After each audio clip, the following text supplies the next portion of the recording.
My name is Nehemiah, and this is my story. This is the story of how I, a simple cupbearer, transformed myself into a man of great influence and restored the city of Jerusalem. It's important to understand that I am a man far from home. Many years ago, my people were captured and exiled from Israel. For years, my people sinned against God and did not repent when He reproved us. Our exile came by the hand of King Nebuchadnezzar, king of Babylon, who invaded Israel 3 times, capturing and taking people with him each time. Our banishment should not have been a surprise, since the prophet Jeremiah said this would happen, would last 70 years, and then the people could return to Israel. The years passed, and King Nebuchadnezzar died. But we were still captives. King Artaxerxes of Persia now ruled. Now I am a humble cupbearer to the king. Due to my responsibilities, I lived in Susa, the capital of Persia, and lived in the citadel, that is, in the fortified palace of the Persians. My body was in Persia, but my heart and interest were in Jerusalem, 800 miles away. I was interested in hearing from those who returned about how the people and the city were doing. People might think that a man like me has more important things to do than worry about a distant place where I had never been, and with people who were strangers to me. However, because my heart was on the things of God, my heart was no longer for myself, but for others. I had a burden for the remnant of Judah, and although I had not experienced their suffering, I identified with them. One day, one of my brothers came from Judah with some other men, and I asked about the Jewish remnant who had survived the exile in Jerusalem. They said, "Those who managed to return to the area after the exile are in great trouble and shame. The wall around Jerusalem is broken, and its gates have been burned." The news I received was not encouraging. People called them survivors, which was not a very hopeful name. The poor state of the people and the poor state of the city walls went hand in hand. You see, a city without walls was open to its enemies and easy to attack. They had no defense and no means to keep themselves safe. A city without walls was always vulnerable and could not keep people and goods safe. If something valuable was in a city without walls, it could be easily stolen, as there was no defense to prevent it. People who lived in a city without walls were always worried because they didn't know when they would be attacked and hurt. Every man is always concerned about his loved ones. The temple could be rebuilt, but never made beautiful, since anything valuable would be quickly taken away. When I heard these things, immediately there was no strength in my legs. I sat down and began to weep and mourn. For several days I wept, did not eat, and prayed to the God of heaven. I said, "Lord, God of heaven, the great and fearsome God who keeps His covenant of love with those who love Him and keep His commandments, let your ear be attentive and your eyes open to hear the prayer that your servant is praying before you day and night for your servants, the people of Israel. I confess the sins that we, the Israelites, including myself and my father's family, have committed against you. We have acted very wickedly against you. We did not obey the commandments, decrees, and laws that you gave to your servant Moses. Remember the instruction you gave your servant Moses, saying, 'If you are unfaithful, I will scatter you among the nations. But if you return to me and obey my commandments, then even though your exiled people are at the farthest horizon, I will gather them from there and bring them to the place I have chosen as a dwelling for my name. They are your servants and your people whom you redeemed with your greatness and your mighty hand. Lord, may your ear be attentive to the prayer of this your servant and to the prayer of your servants who delight in revering your name. Give your servant success today by granting him favor in the presence of this man.' I did not complain or seek who could solve this problem. I immediately did what I knew I could do, pray and intensely seek God in this situation. I knew exactly to whom I was fasting and praying. There are many gods in which people believe, but only the God of heaven can satisfy my needs. I prayed to God about my pain and stress and left it there. You see, as the king's cupbearer, it was my job to bring him wine and taste it. The king's cupbearer is a significant position in any royal court. The cupbearer tasted the wine and food before the king so that no one could poison him. The cupbearer had to be a man in whom the king could place much trust. The cupbearer had to be a man of faithful and impressive character in whom the king could place a tremendous amount of trust. If the cupbearer could be turned against the king, it would be easy to assassinate him. It was natural for the cupbearer to frequently be consulted on different issues that came before the king. After praying and waiting for 4 months, I finally got an answer. The day came when everything would change for me and my people. My face was sad as I mourned for Jerusalem. This was the first time the king saw me sad, so he asked me, "Why does your face look so sad when you are not sick? This can only be sadness of heart." In the king's court, being sad was against the rules. This was true in many royal courts. The idea was that the king was such a great person that just being near him would make you forget all your problems. The king might have thought he was being gravely insulted when I looked sad. When the king said, "This can only be sadness of heart," I knew the king had noticed my sadness and took it seriously. The king's next words could have easily been, "Cut off his head." I was very frightened, but I told the king the honest truth. May the king live forever. Why should my face not look sad when the city where my ancestors are buried is in ruins and its gates have been destroyed by fire? The king said to me, "What do you want?" I was petrified because I knew I was going to the king to ask for something significant. Much depended on what would happen in response to that question. This could change everything. I understood that it was not my place to change the king's heart. I prayed and left it in the hands of the Lord. After my quick prayer, I answered the king. I explained why I was sad. Jerusalem is a destroyed and disgraced city. The king's answer was not, "Cut off his head," but "What can I do to help?" I knew that 4 months of prayer had been answered. I said, "If it pleases the king, and if your servant has found favor in your eyes, let him send me to the city in Judah, where my ancestors are buried, so that I can rebuild it." Then the king, with the queen sitting beside him, asked me, "How long will your journey take, and when will you return?" The king was happy to send me. Oh, what an honor. I had a plan. The 4 months in prayer were not just spent talking to God. I immediately stated a time and also asked, "If it pleases the king, may I have letters to the governors of Trans-Euphrates, so that they grant me safe passage until I reach Judah, and also a letter to Asaph, keeper of the royal park, so that he may give me timber to make beams for the gates of the citadel by the temple, for the city wall, and for the residence I will occupy." I knew I would need letters of safe passage from the king. I knew what kind of materials would be needed. I also knew what work needed to be done: the gates of the citadel, the wall of Jerusalem, the house I would occupy.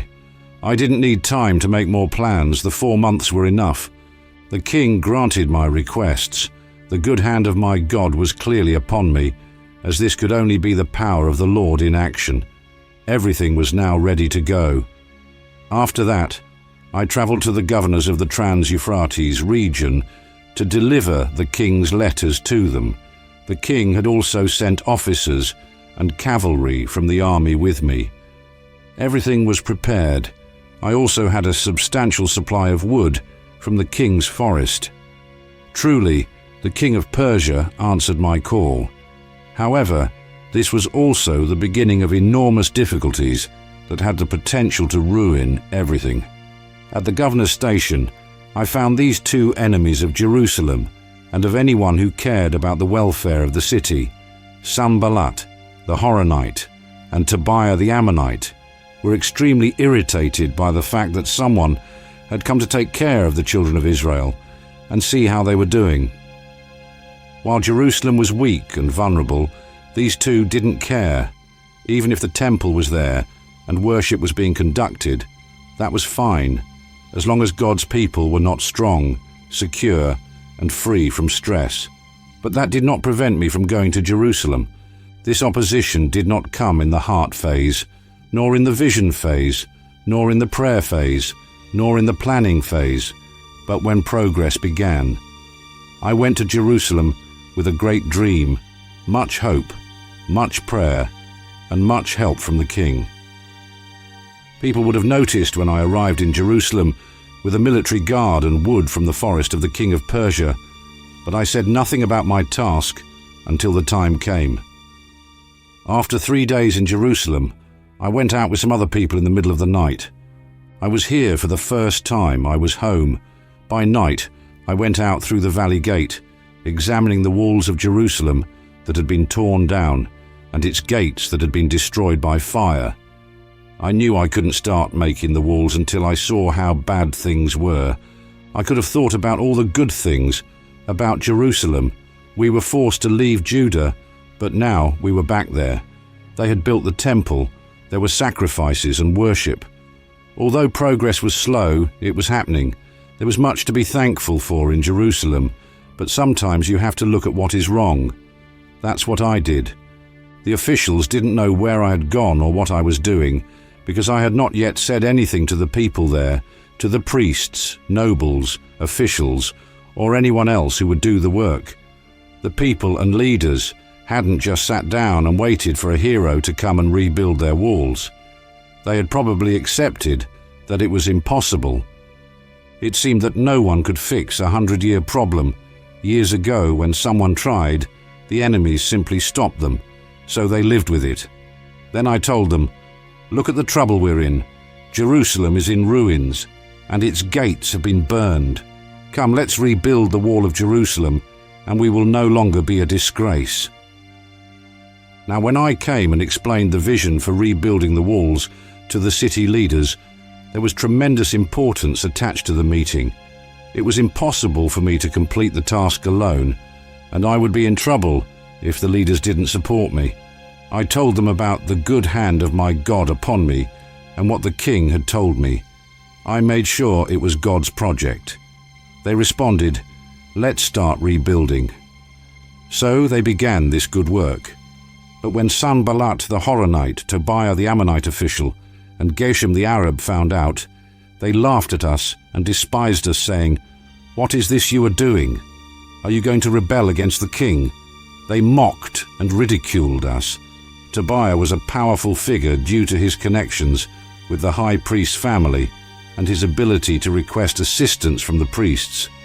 The name Tobiah means Jehovah is good, a strange name for a man who was an opponent of God's work. Through his marriages, Sanballat was connected to the priestly families. These men were my brothers and the citizens of Jerusalem. We might have thought they would support my work, but they didn't. Opposition is always difficult when brothers disagree with you. It seems like you've been betrayed. Besides everything else, Sanballat and Tobiah used contempt in their attack. They wanted me to feel ridiculed, stupid, and foolish. They showed their contempt and despised us with a tone of mockery. They asked me, "Are you going to rebel against the king?" This question shows that both Sanballat and Tobiah didn't think much of God's power. The fact that they asked that question demonstrated that they thought the king of Persia was the most powerful person on earth. First, they were completely ignorant. They had no idea what they were talking about.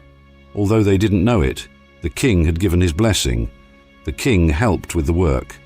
Second, they didn't care how much power God had. Even if the king of Persia was against this work, it didn't matter, because the God of heaven and earth was in favor. I didn't care about the comments. So I told them, "The God of heaven will give us success. We, his servants, will begin to rebuild. But as for you, you have no share in Jerusalem, nor claim or historic right to it." We built. The high priest and his fellow priests began to work and rebuilt the sheep gate. Those were the gates of the wall. The gates were the most important points of entry and exit of the city, and the places most likely to suffer an enemy attack. Therefore, the work began at each gate and expanded from there. Afterwards, we consecrated them. This is done to show that something is special and set apart for the glory and care of God. Those city gates were made especially for God. The priest knew that God wanted everything to be set apart for him alone. This included the walls and the gates of the city. Each man's work was important. Each person or family received individual responsibility for their work. For the most part, people united, but not all did. Those lords of the city of Tekoa thought they were better than hard work, so they didn't join in, they didn't submit, they didn't bow before what the Lord wanted them to do. The real issue was submission. The fish gate was repaired by men of different professions, not by professional builders. They didn't have the skills to do that kind of work.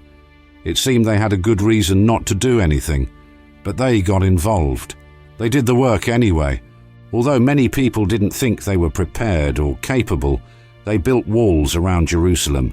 They placed their beams and installed their gates with their bolts and locks. I held those who were bad at working for God accountable. We got people of high and low position to work together. The man who lived in a single room, the leaders, and the high priest worked together. I didn't care if people tried new things. I also told people to start with their own houses, and I didn't push people away because they had sinned or lied in the past. When Sanballat found out we were repairing the wall, he was offended and angry. He mocked us, and in front of his companions and the army of Samaria asked, "What are these weak people doing? Will they restore the wall? Will they offer sacrifices? Will they finish in a day? Can they bring the stones back to life from these piles of rubble, burned as they are?" Tobiah the Ammonite, who was at his side, spoke and said, "What are they building? Even a fox climbing on it will break down their wall of stones." After the work had already begun, they were outraged and quite agitated about the situation. Like most attempts to make you feel bad, the enemy's words contained a grain of truth. As builders, we wouldn't finish in a day. We didn't have the best tools to use. I didn't argue. I didn't form a committee. I didn't even deal directly with the two enemies. Instead, I took it to God in prayer. I prayed, "Hear us, O God, for we are despised. Turn their insults back on their own heads. Deliver them as plunder in a land of captivity. Do not cover their guilt or erase their sins from your sight. For they have hurled insults in the face of the builders." So we rebuilt the wall until all its height was reached, because the people worked with all their heart. But Sanballat, Tobiah, the Arabs, the Ammonites, and the people of Ashdod became very angry when they heard that the repairs on the walls of Jerusalem had begun and that the gaps were being closed. All of them plotted together to come and fight against Jerusalem and cause trouble. Now, instead of just complaining or mocking me, they made threats and planned violence. That was serious.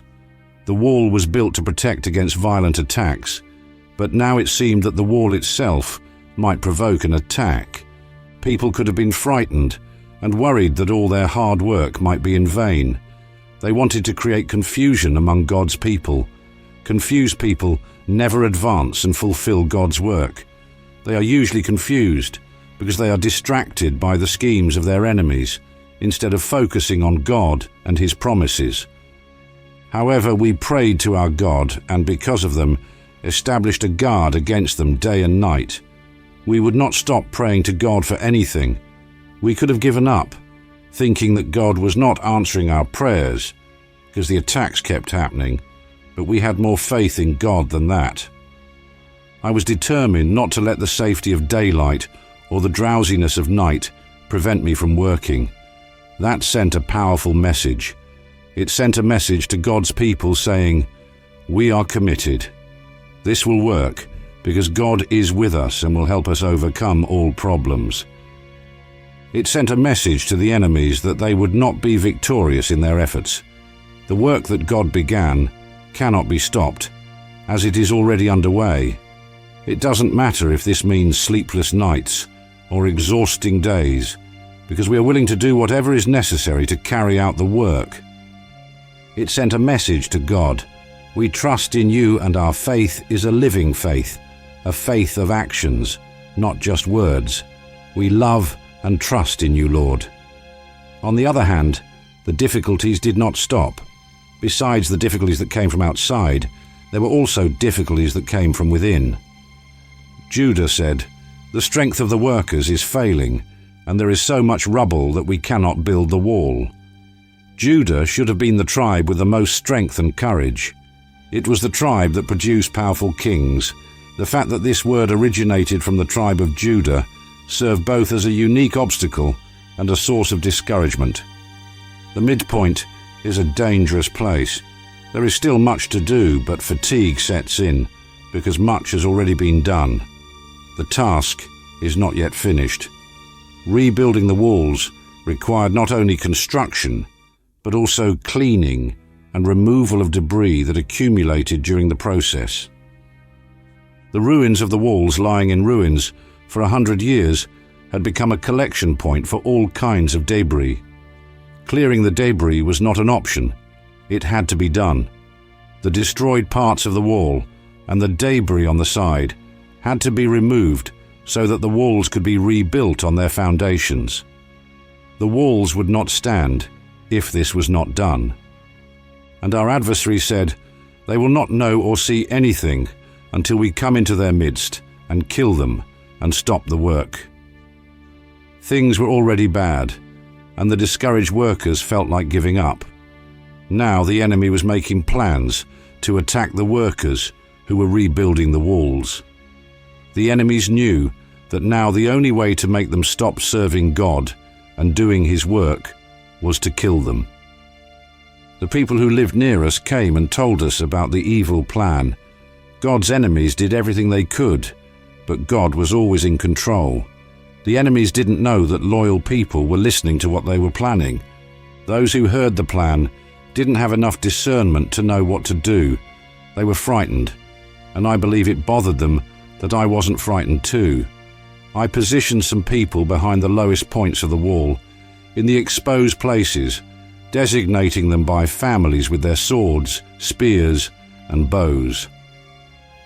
After looking at everything, I stood up and said to the lords, officials, and the rest of the people, "Don't be afraid of them. Remember the Lord, who is great and fearsome, and fight for your brothers, your sons and daughters, your wives, and your homes." I ordered them to bring their armor. It was time to get serious, to put on the complete armor and prepare to fight with all the resources at our disposal. I looked at the big picture. Although the task was difficult, there was no reason to be afraid. I made sure everyone was aware of their plot and that God had thwarted it. We all returned to the wall, each to his work. As soon as the adversaries noticed the defenses, they began to retreat. They didn't want to fight, as they were sure they would lose. The enemies wanted God's people to give them an easy victory by not watching and being prepared. From that day on, half of my men did the work, and the other half was equipped with swords, shields, bows, and armor.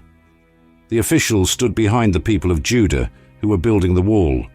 The people who transported supplies did their jobs with one hand while holding a weapon in the other.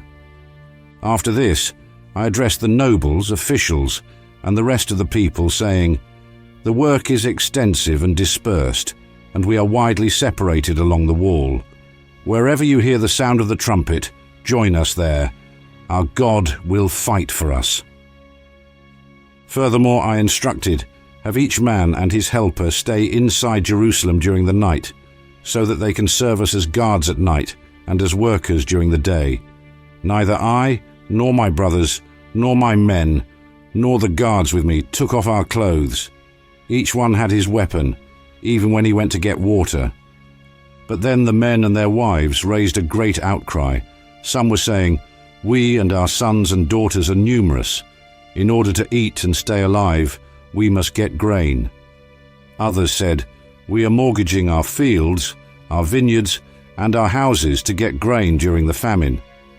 We had to borrow money to pay the king's tax on our fields and vineyards." My story is not about money. However, financial problems directly affected the reconstruction work. People had financial problems because they were working hard on the walls and were not spending the same time providing for the needs of their families.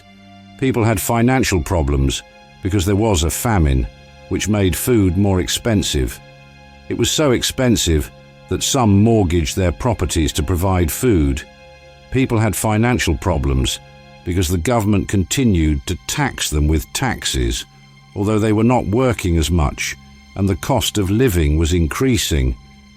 These taxes were not the fault of those who were hurting them.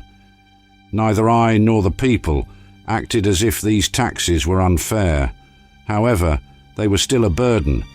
People were having difficulty surviving, as the loans they had made to survive had interest, and some of them could not pay. As a result, some people were forced to hand over their children to creditors to work as servants and pay the debt. The rich were taking advantage of the crisis as an opportunity to make money from the less fortunate, charging interest rates of 12% a year. If I and my people did not find a way to do what God wanted us to do with respect to our money and financial problems, God's work would have stopped without a single enemy firing an arrow. So I called a great assembly to deal with them and said, "As far as we could, we bought back our Jewish brothers who had been sold to the Gentiles. Now you are selling your own people, only to have them sold back to us." They remained silent because they could not find anything to say. My companions and I began to lend money and grain to the people, and I told the nobles to stop charging interest. I instructed them to return their fields, vineyards, olive groves and houses, and the interest they were charging. All agreed and said, "We will return and will not demand anything more from them. We will do as you say." Then I summoned the priests and made the nobles and officials swear to do what they had promised. I also shook out the folds of my robe and said, "In this way, may God shake out of his house and possessions anyone who does not keep this promise. May such a person be shaken out and emptied." To this the whole assembly said, "Amen," and praised the Lord. And the people did as they had promised. My appointment as governor of Judah occurred shortly thereafter, although neither I nor my brothers touched the governor's rations. The previous governors had heavily taxed the people, extracting 40 shekels of silver from them, in addition to the usual quotas of food and drink. Their assistants had also imposed themselves on the people. But out of reverence for God, I did not act that way. Instead, I devoted myself to the work on this wall. All my men were gathered there for the work. We did not acquire any land. In addition, there were 150 Jews and officials eating at my table every day. An ox, 6 choice sheep, and some birds were prepared for me, and every 10 days an abundant supply of wine of all kinds. Despite all this, I never made a demand for the food that was supposed to be given to the governor, as the demands that fell on the people were so great. Now what happened when Sanballat, Tobiah, Geshem the Arab, and the rest of our enemies found out that I had rebuilt the wall and that there were no more gaps in it, although at that time I had not hung the doors on the gates? Sanballat and Geshem sent to me saying, "Come, let us meet together in the villages on the plain of Ono." But they had plans to harm me.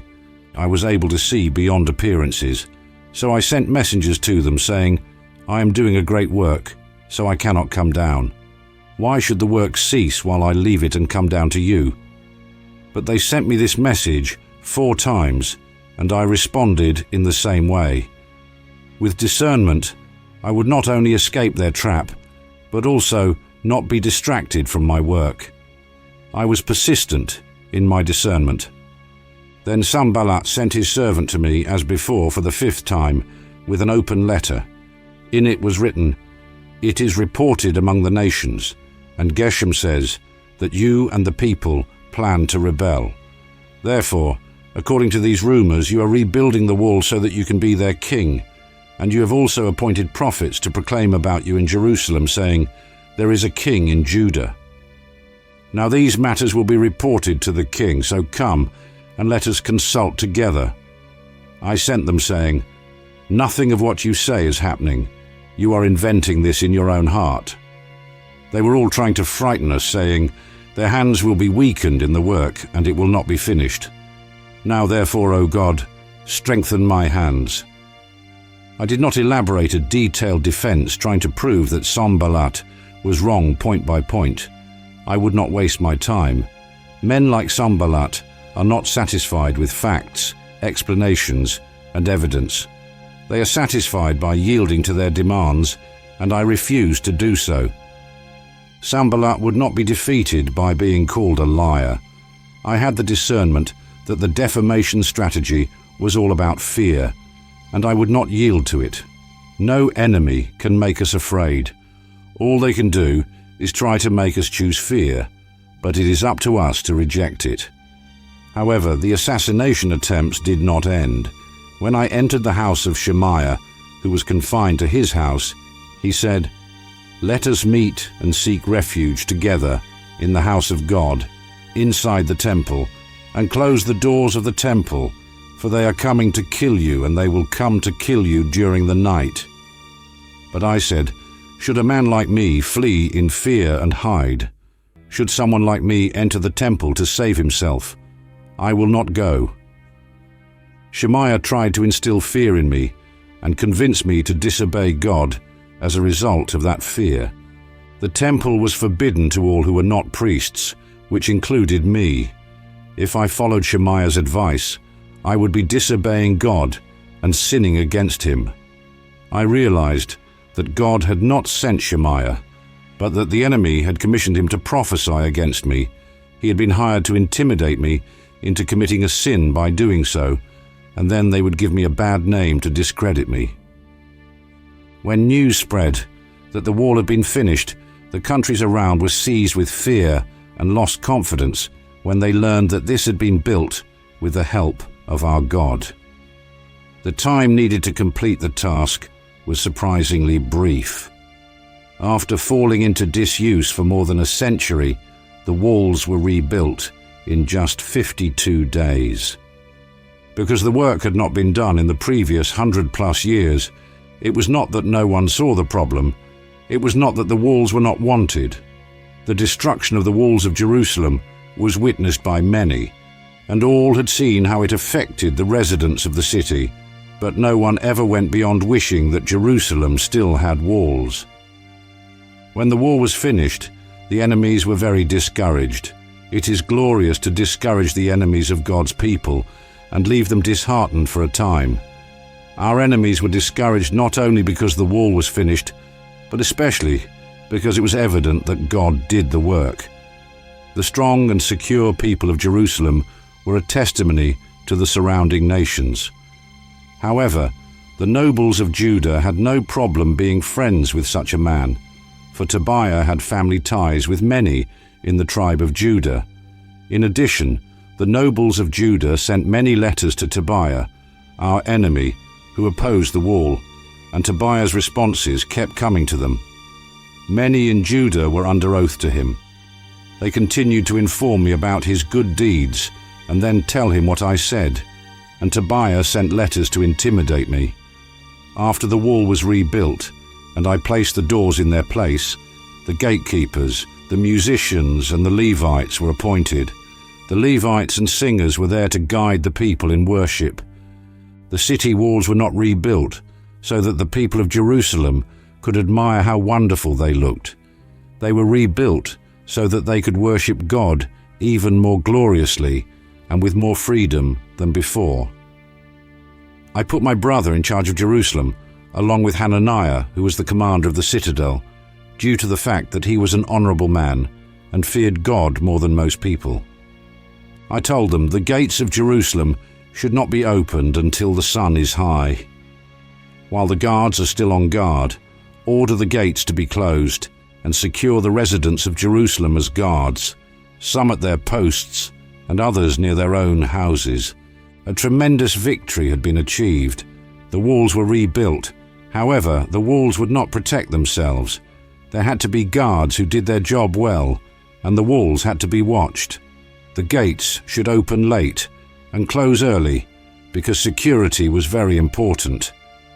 Now the city was large and open, but there weren't many people living there, and the houses hadn't been rebuilt. Then my God told me to gather the nobles, leaders, and the people so that their genealogical records could be written. I wanted Jerusalem to grow and prosper, but before that could happen, I needed to know who was already there, just as when I inspected the fallen walls. With all these events, something great happened. There was a revival. All the people gathered as one man in the open square in front of the water gate. They told Ezra, the scribe, to bring the book of the law of Moses, which the Lord had commanded to Israel. Ezra was responsible for having rebuilt the temple and for making God's people return to worship. I simply continued the work that Ezra had begun. Then Ezra, the priest, brought the law before the assembly of men and women, and all who could hear with understanding, on the first day of the 7th month. He read from it in the open square in front of the water gate, from morning until noon, before the men and women, and those who could understand, and the ears of all the people were attentive to the book of the law. The book of the law of Moses refers to the first 5 books of the Bible: Genesis, Exodus, Leviticus, Numbers, and Deuteronomy. This was Israel's instruction manual on how to walk before God. And I, the governor Ezra, the priest and scribe, and the Levites who taught the people, said to all the people, "This day is holy to the Lord your God. Do not weep or mourn." For all the people wept when they heard the words of the law. Then we told them, "Go, eat what is rich, and drink what is sweet, and send portions to those for whom nothing has been prepared, for this day is holy to our Lord. Do not be sad, for the joy of the Lord is your strength." Then the Levites calmed all the people, saying, "Be quiet, for the day is holy. Do not be sad." I was not only concerned with the external reconstruction of Jerusalem, but also dedicated myself to the religious reform of Judah. I saw a need, I rose up, I had a clearer vision of what I wanted to do. I made a plan and called other people to join my cause. I stand out as a testimony of faithfulness and perseverance. I lived far from my home, but never stopped hoping that I could return. I spent most of my life in exile, in a country where people did not believe in God, but I never stopped believing in the God of Abraham, Isaac, and Jacob.